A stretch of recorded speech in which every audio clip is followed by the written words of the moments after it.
Hola amigos, estoy de nuevo con ustedes una semana más dentro de este programa, esta serie de 13 programas dedicada a la familia, a cómo vivir cristianamente en familia, a la vocación a vivir en familia.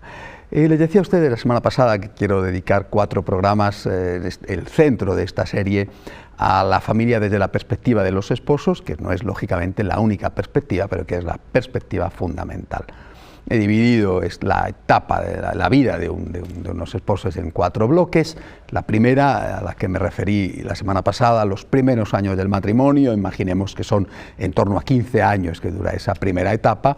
Después la segunda, a la que voy a referirme hoy, la etapa central, más o menos una veintena de años. Y luego vendría la tercera etapa, la etapa de la edad ya más que adulta, la edad que empieza a ser de la tercera edad, y luego la etapa final, donde los dos, primero uno, luego el otro, terminan su vida aquí en la tierra y se van a encontrar con el Señor.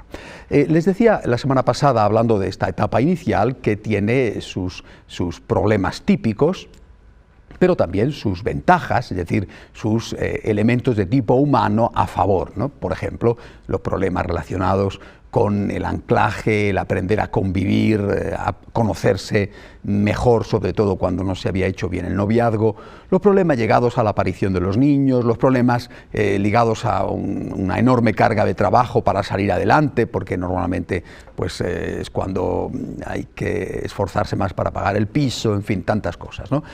A favor está que esa misma llegada de los niños es un elemento unitivo extraordinario, que todavía está fresco el amor intenso de tipo sentimental que les llevó al matrimonio. Bueno, les recomendaba, para esa etapa inicial, les recomendaba intentar no despersonalizarse, es decir, no perder la relación personal con el Señor, no perder de vista que el cónyuge sigue siendo el cónyuge y no es ya simplemente el papá o la mamá, sino que hay que mantener una relación personal con el cónyuge, hay que intentar encontrar un tiempo para estar a solas, ¿verdad? Y sobre todo les decía que yo veo muy importante en una época como la nuestra, de una forma especial, veo muy importante lograr entrar en una dimensión más amplia de familia, en una familia espiritual, en un movimiento de espiritualidad, en un grupo de matrimonios, a ser posible que tenga características semejantes a las que uno tiene para poder encontrar parejas, esposos que teniendo una situación, una problemática parecida, pues puedan aportarnos también unos ejemplos que nos ayuden en nuestras propias situaciones. Esto es un resumen de la etapa anterior, de esos primeros años del matrimonio, que, bueno, de una forma así muy general he supuesto que duraría como unos 15 años. Se casan a los 25 y ahora ya tenemos a esa pareja entrando en la cuarentena. Bueno, esa edad que antes se llamaba la del demonio meridiano, ahora como la gente vive más, quizá hoy esa edad media ya no es la cuarentena, sino la cincuentena. En todo caso, nos encontramos con una pareja de esposos que llevan ya 10, 15 años casados, que están entrando en los 40 años y que afrontan la etapa central de su matrimonio, más o menos desde los 40 hasta los 60 años. Lo mismo que en el caso anterior, hay una serie de problemas típicos de esta etapa y también hay que encontrar la forma de afrontar esos problemas típicos. Y también, como hago siempre, vamos a hacer una breve pausa para a continuación desarrollar tanto los problemas como las soluciones que podemos encontrar a esos problemas. Hasta ahora mismo.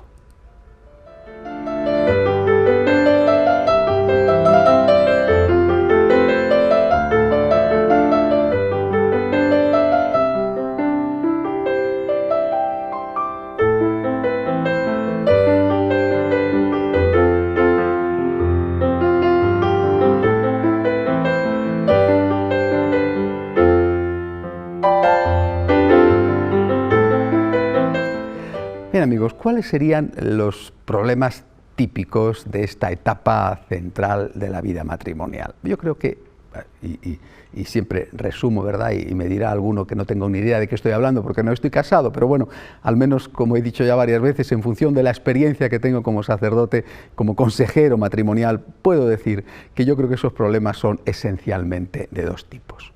Por un lado, que ya no hay los, digamos, recursos que había en la etapa anterior, a la vez que siguen los desgastes de alguna manera aumentados. Me refiero, por ejemplo, a los hijos y al tema de las relaciones sexuales. Es decir, por un lado tenemos que la pareja ha ido amortiguando el tipo de amor, no digo el amor, sino el tipo de amor que le llevó al matrimonio. El sentimiento es menor, aunque pueda ser mayor el sentimiento desde otra perspectiva. En todo caso, es un amor diferente. Probablemente, si las cosas se han hecho bien, este sea un amor más intenso, más puro, más verdadero, incluso más fuerte. Pero en todo caso, no cabe duda de que después de 15 años, 20 años, 30 años de casado, ya no es el mismo tipo de amor que había en el noviazgo. Bueno, esto es una realidad. Podrá ser mejor, pero no es el mismo. Y luego, por otro lado, pues cuando llegan los niños, como he dicho antes, bueno, pues es muy bonito, es un elemento unitivo, fantástico, bueno, pero cuando los niños han dejado de ser niños y empiezan a ser adolescentes, por ejemplo, la situación es muy distinta. El niño te da un tipo de problema, por ejemplo, las noches sin dormir o la preocupación si se ha puesto malito y los niños son enormemente frágiles y se pueden ir de un momento a otro. Bueno, los problemas que dan los niños, que no digo que sean problemas pequeños, son insignificantes, por lo menos en general, con los problemas que dan los adolescentes y con los problemas que dan los jóvenes. En esta etapa central de la vida de la pareja ya no son niños, ya llevan 15 años casados, puede ser que si tienen varios hijos tengan ahora todavía algún niño pequeño, porque lógicamente han tenido varios, los últimos están todavía en la infancia. Pero los primeros ya están en plena adolescencia y los adolescentes son enormemente difíciles.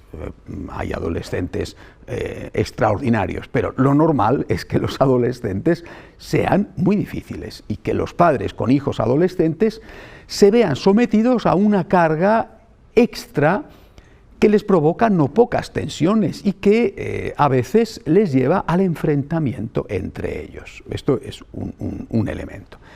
El otro, como he dicho, se ha producido una modificación también en las relaciones sexuales. No es que el hombre o la mujer, cuando llevan 20 años de casados, 25 años de casados, ya no tienen un apetito sexual. Pero, repito, no es lo mismo que cuando estaban de novios o cuando estaban de recién casados. Y en esto hay que decir que generalmente, y salvo todas las excepciones, que seguramente son muchísimas, ¿verdad? Generalmente este cambio en la apetencia sexual es diferente en ella que en ellos. En ellos, a lo mejor en el marido puede seguir siendo el instinto sexual muy poderoso y en ellas, en muchos casos, esto se ha amortiguado y sin necesidad de que haya llegado ya la menopausia. Estos dos elementos van a caracterizar esta etapa central de la vida del matrimonio y la van a condicionar. Y hay que procurar, primero saberlo, ¿verdad? Y luego intentar dar una solución específica a cada uno de estos elementos. Veamos el primero, por ejemplo, los problemas que dan los hijos, que en esta etapa a veces son graves problemas. Y hay siempre la tentación de pensar que esos adolescentes o jóvenes que están dando problemas, los están dando porque la otra parte, el cónyuge, no ha sabido educarlos convenientemente. Por lo tanto, hay una tentación a responsabilizar al otro, a la esposa o al esposo, de que esos muchachos estén haciendo tantas tonterías, sean rebeldes, no estudien, no hagan caso, quieran entrar y salir de casa cuando les apetezca, por no decir cosas que pueden presentarse y que son todavía mucho más graves. La droga, el alcohol, en algún caso incluso la delincuencia. Por lo tanto, delante de ese problema nuevo que aparece, que no tiene por qué ser necesariamente gravísimo, pero que ciertamente es un problema, que es la entrada de los hijos en la adolescencia y en la juventud, delante de eso existe la tentación de culpar al otro de lo que pasa. La culpa es tuya. A veces incluso se cae en alguna trampa lingüística, ¿no? Cuando el muchacho hace una cosa buena, dice, es mi hijo. Cuando la hace mala, se dice, es tu hijo, ¿no? Bueno, no. En cualquier caso, es nuestro hijo. Incluso, aunque pueda haber algo de verdad, en el sentido de que la inhibición, por ejemplo, del padre en la labor educativa, porque ha estado dedicado a ganar dinero, ¿verdad?, sea en parte culpable de que esos hijos no hayan tenido una figura paterna en casa y no se hayan educado debidamente, hay que intentar, de verdad, con toda la fuerza que uno pueda, no discutir nunca delante de los hijos. Los hijos, en la edad adolescente, generan unos problemas que, unido al cansancio, unido a todo lo demás, al fin somos seres humanos, van a provocar unas tensiones enormes. Pero hay que hacer un enorme esfuerzo para no discutir, no pelearse delante de los hijos. Si tienes que decirle a tu esposo, tienes que decirle a tu esposa algo con respecto a la educación de los hijos, por favor, procura no desautorizarle o no desautorizarla en público. Delante de los hijos no hagas escenas, y es uno de los elementos más tristes de esta etapa y, por desgracia, más frecuentes, las broncas domésticas, donde se ventilan los asuntos de todo tipo, pero muchas veces ligados a la educación de los hijos o digamos que provocados como gota que desborda un vaso por algún problema con los hijos, y se ventilan todos los asuntos. Ahí, delante de todos, se grita, se dice cosas que uno pues después se arrepiente de haberlas dicho, pero ya quedan dichas. Hay que hacer un esfuerzo por en resolver los problemas en la intimidad del matrimonio. Y por supuesto, por resolverlos, naturalmente que con franqueza, diciendo las cosas, pero sin que eso represente ningún tipo de violencia, y no solamente violencia física, que tiene que ser rechazada absolutamente, sino también la violencia verbal, que a veces es mucho más, vamos, es mucho más frecuente que la física, ¿no? Y que también es muy dañina. A veces no es violencia verbal, sino, por ejemplo, silencio, ¿no? Yo sé de casos, muchos, en que me vienen y dicen, no, estoy enfadada con mi marido, llevo 3 días sin hablarle, ¿no? O al revés, mi marido está enfadado conmigo, lleva 3 días sin hablarme. Bueno, pero esto, por lo menos desde la perspectiva de una familia cristiana, esto no puede aceptarse, no puede hacerse. Por tanto, primera cosa, los problemas que dan los hijos, hay que intentar resolverlos de una forma pacífica, hablando y no gritando, y haciéndolo entre los esposos y sin inmiscuir en ellos a los hijos, porque eso no solamente desacredita a los cónyuges, a los dos, sino que ejerce una labor muy deseducativa, muy perniciosa en la educación de los hijos. Y luego estaría el otro tema a que me he referido antes, el tema de las relaciones sexuales. Hay un problema al que no me referí en el programa anterior, que es el problema de la castidad conyugal. Sí que hablé de la castidad en el noviazgo, pero no he hablado de la castidad conyugal. Y la castidad conyugal tiene varios aspectos, imposible en pocos minutos afrontarlos todos. Pero sí quiero fijarme en 2. Por un lado, la castidad conyugal existe. Es decir, también en el matrimonio hay que vivir la castidad. No se puede hacer lo que uno quiera.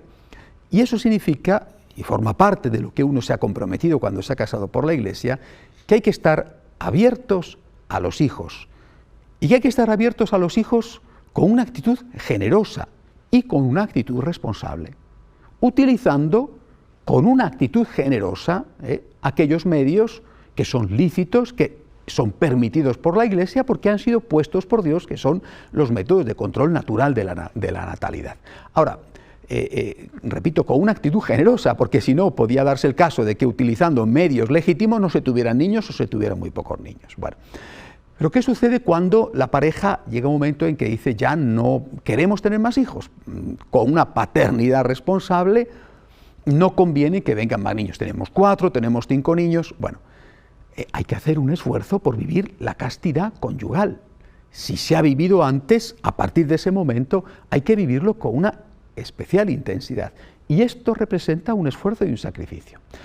No es el único esfuerzo en este tema. Por ejemplo, es una época en la cual más el hombre que la mujer, repito, estamos entrando en este centro de la vida matrimonial, de 40 a los 60 años, ¿verdad? Y más el hombre que la mujer experimenta un ocaso en su vida. La mujer también, pero no le da tanta importancia. Y el hombre experimenta un ocaso. Nosotros, quizá porque somos, aunque no lo parezca, muy vanidosos, ¿verdad?, nos gusta ser siempre unos conquistadores, nos gusta tener la sensación de que todavía podemos conquistar. Cuando a ese hombre que quizá en algunos aspectos profesionales ha destacado, le surge la oportunidad de tener una relación extramatrimonial con una mujer más joven, que es posible que esté ligada a él por algún vínculo laboral, la típica secretaria, pues es muy frecuente ver cómo estos hombres con 50 o incluso con 60 años no se resisten a la tentación y tienen relaciones extramatrimoniales de infidelidad, ¿no?, que son no solamente un pecado, sino una ofensa para la dignidad de su esposa, ¿no? Por tanto, es un punto a tener en cuenta de una manera especialmente importante. La castidad tiene que vivirse también dentro del matrimonio, tanto en la relación de los dos cónyuges, como en la relación de cada uno de ellos con personas que no forman parte de la pareja. Pues a lo mejor, en fin, la relación se ha deteriorado, incluso la relación sexual entre ambos se ha podido deteriorar, pero a lo mejor esa relación sexual se ha deteriorado porque previamente se ha deteriorado la relación afectiva, por lo que sea, a causa de los hijos, a causa del trabajo, a causa de la separación, de la separación que a veces provoca el trabajo, se ha enfriado el afecto, la relación sexual ya no es tan placentera como antes, o incluso se ha deteriorado mucho, ¿verdad? Y surge la tentación de establecer una nueva relación con otra persona, que no necesariamente, por lo menos en un primer momento, va a dar lugar a una nueva familia y a una ruptura del matrimonio. A lo mejor es simplemente una aventura, pero que con mucha frecuencia termina por convertirse en algo que destruye el matrimonio. Y hay que tener un especial cuidado en esta etapa, en evitar ese tipo de relaciones extramatrimoniales. También hay que tener cuidado en la etapa inicial, pero son más frecuentes las relaciones extramatrimoniales en esta etapa. Ya tus hijos tienen 14, 15 años, está en la adolescencia, él o ella piensa que él está tan embebido en su trabajo que la tiene un poco abandonada. Él está cansado de llegar a casa y todos los días gritos, todos los días tensiones, todos los días problemas, y al final de repente aparece una muchacha más joven, más bonita, que que es una subalterna de él, por poner un ejemplo muy frecuente, ¿no? Y dice, mira, yo todavía soy apetecible para mujeres jóvenes, la tentación de la vanidad, en fin, se cometen no solamente pecados, sino se cometen ofensas gravísimas contra el otro cónyuge, hacia el cual hay un deber de fidelidad. Bien, ¿cómo afrontar estos problemas? Repito, por un lado, evitando las escenas, por otro lado, evitando la infidelidad, pero sobre todo, lo decía la semana pasada, manteniendo cada vez con más intensidad, si cabe, una relación personal con el Señor. Si esa relación personal con el Señor se tiene, no digo que una persona que reza, una persona que comulga, sea una persona que es inmune a toda tentación, o que sea una persona que jamás va a perder el control de sus nervios. Ojalá, ¿verdad?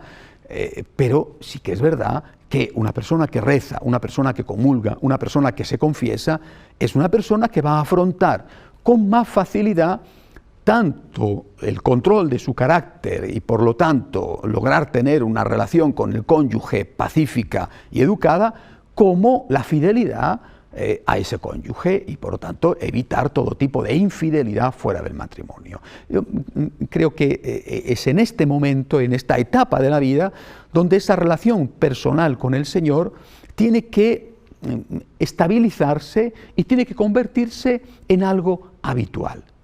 Una persona cristiana que ha formado una familia cristiana no puede olvidar nunca, y por lo tanto tampoco en este momento, que tiene que llevar una vida cristiana. Si la lleva, va a afrontar con mucha más facilidad los problemas típicos de esta etapa de su matrimonio. E insisto, lo mismo que la semana pasada.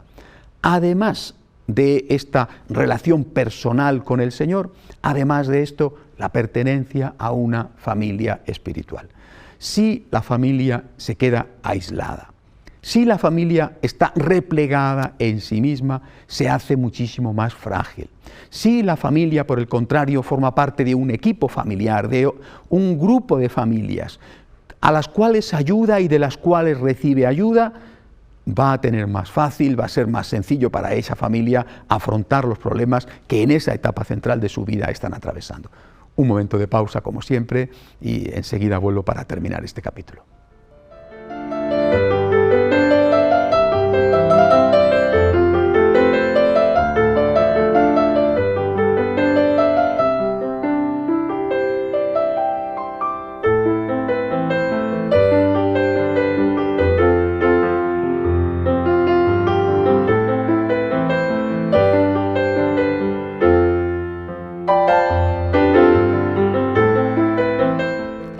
Estoy viendo en este capítulo esa etapa central en la vida del matrimonio, esa etapa central que, bueno, de forma simbólica va desde los 40 hasta los 60 años. Esa etapa en la cual lo que no se haya hecho ya no se va a hacer. A continuación será, salvo excepciones, simplemente mantener lo que ya se tenga. Por eso es importante en ese momento, invito a los esposos, sobre todo a los que me están viendo, ¿verdad?, invito a que hagan esto que les voy a decir, un alto en el camino. ¿Cuál era el objetivo de la familia cristiana? ¿Cuáles eran las notas características de la familia cristiana? Hay que plantearse si se están cumpliendo. Y hay que plantearse también con qué recursos se contaba y si se está acudiendo a esos recursos. Por ejemplo, esa familia cristiana tenía que ser una familia donde hubiera amor humano y amor cristiano. El amor humano estaba caracterizado por el esfuerzo por no hacer el mal. No le hagas al otro lo que no te gustaría que te hicieran a ti. Y el amor cristiano estaba caracterizado por el esfuerzo por hacer el bien y vivir los 7 puntos típicos del amor cristiano, entre ellos perdonar y pedir perdón, ponerse en el lugar del otro, y sobre todo hacer las cosas por un amor religioso, por Cristo. Esa familia tenía que ser una familia unida, pero también una familia que respetara las legítimas diferencias. Tenía que ser una familia abierta al resto de los miembros de la familia, los abuelos, pero también a otras familias, a la vez que esa apertura no era una anarquía. Tenía que ser una familia generosa, una familia que tuviera en cuenta otras necesidades, otros problemas, pero con equilibrio, no una generosidad que pusiera en precario la situación familiar. Tenía que ser una familia evangelizada por la presencia del Señor en medio de ellos debido al amor recíproco, y evangelizadora, una familia que fuera realmente una iglesia doméstica, un testimonio de cómo se aman los cristianos. Si estos fueron los puntos, o deberían de haber sido los puntos, que esa pareja tuvo en cuenta cuando, siendo novios, decidieron casarse, que tuvieron presentes en esos primeros años de la vida matrimonial, en los cuales, como decía, el tiempo parece escasísimo, no te cunde nada, tienes que trabajar tanto fuera de casa, los niños te dan unos problemas que no te imaginabas. Bueno, ahora ya estás más sereno. Es verdad que no tienes la fuerza ni la intensidad del amor primero, sobre todo algunos aspectos, ¿verdad? Es verdad que aparecen otras dificultades, como por ejemplo las que aportan los adolescentes, pero tienes a tu favor que eres una persona que has entrado en la edad madura, se supone por lo menos, ¿verdad? Porque por los años ya tendrías que haber entrado, y ahora tienes que plantearte, ¿qué familia estoy haciendo? ¿Qué familia quiero hacer? vamos a buscar la ayuda de Dios para conseguir esa familia, ese tipo, ese modelo de familia. ¿Dónde conseguir esa ayuda de Dios? En Dios. Reza más, confiésate más, comulga más. En Dios, en la Iglesia. En la Iglesia, insisto una vez más, en la Iglesia a través de las familias espirituales. Hoy ya no es suficiente con la misa del domingo. Es demasiado desgastador, es demasiado difícil el ambiente que vivimos. Es demasiado duro tener que trabajar tanto como trabajamos, llegar a casa, encontrarte con unos problemas con los hijos que no se han encontrado nuestros mayores porque el sentido de la obediencia era muchísimo mayor antes que ahora. Es demasiado difícil todo eso como para afrontarlo a solas. Déjate ayudar por Dios y por la Iglesia. Y déjate ayudar porque estás terminando la etapa central de tu vida y si no lo consigues ahora, no lo conseguirás nunca. Hasta la semana que viene, si Dios quiere.